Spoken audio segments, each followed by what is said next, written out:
आप सभी को पता ही होगा कि कुछ ही दिन में हमारे बीटीएस के मेंबर जे-होप यानी हमारी सनशाइन मिलिट्री से वापस आ रहे हैं। और किसी भी बीटीएस का मिलिट्री से वापस आना क्या रंग लेकर आता है?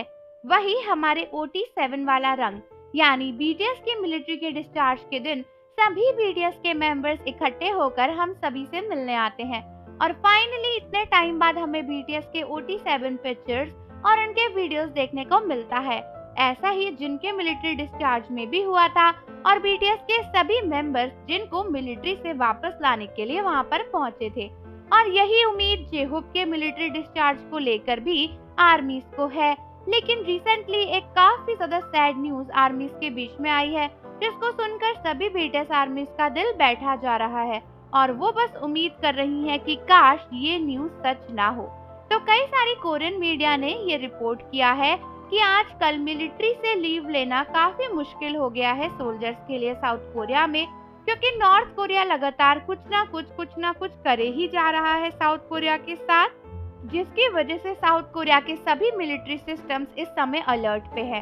पिछले कुछ दिनों में नॉर्थ कोरिया ने इनडायरेक्टली कई बार साउथ कोरिया को काफी सारी धमकियां दी हैं और इलीगल तरीके से कुछ ना कुछ वो करे ही जा रहे हैं। कभी साउथ कोरिया पे गंदे कचरे वाले बॉम्ब्स फोड़ देना, कभी कुछ और करना, या फिर छोटे लेवल पर थोड़ी सी लड़ाई भिड़ाई करवाना, या फिर कुछ लॉज को वायलेट करना, पीसफुल ट्रीटी तोड़ना। इस तरीके की कई चीजें नॉर्थ कोरिया लगातार पिछले कुछ टाइम से कर रहा है, जिसकी वजह से साउथ कोरिया भी अपने आप में काफी अटेंटिव है कि कोई बड़ी लड़ाई ना हो जाए या फिर कोई बड़ा खतरा ना आने वाला हो। और इसी वजह से पता चला है कि इस समय मिलिट्री के सोल्जर्स को लीव मिलना बहुत ही मुश्किल हो गया है।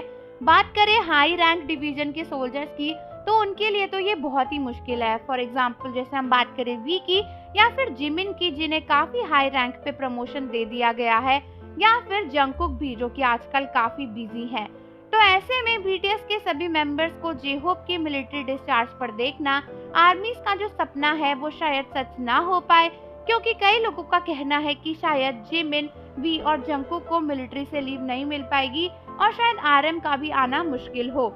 बाकी सुगा के फिजिकल अपीयरेंस के बारे में तो कुछ कहा नहीं जा सकता, क्योंकि जब से उनकी कंट्रोवर्सी खत्म हुई है तब से सुगा को किसी ने भी नहीं देखा है। बचे सिर्फ और सिर्फ जिन। तो कुछ लोगों को लगता है कि शायद सिर्फ और सिर्फ जिन ही जे-होप को पिक करने के लिए पहुंचेंगे, और कुछ आर्मीज को उम्मीद है कि बीटीएस कुछ ना कुछ मैनेज करके जे-होप की मिलिट्री डिस्चार्ज पर आ ही जाएंगे, क्योंकि अभी तक बीटीएस के सभी मेंबर्स ने मैनेज करके एक दूसरे की मिलिट्री एनलिस्टमेंट या फिर डिस्चार्ज पर आने की अरेंजमेंट्स करी ही हैं। तो आप सभी मुझे बताओ कि आपको क्या लगता है, बीटीएस के सभी मेंबर्स जे-होप की मिलिट्री डिस्चार्ज पर आ पाएंगे या नहीं? और जाने से पहले चैनल को जरूर सब्सक्राइब कर लीजिए, बेल आइकन प्रेस कर दीजिए। मिलते हैं आपसे अगली वीडियो के साथ।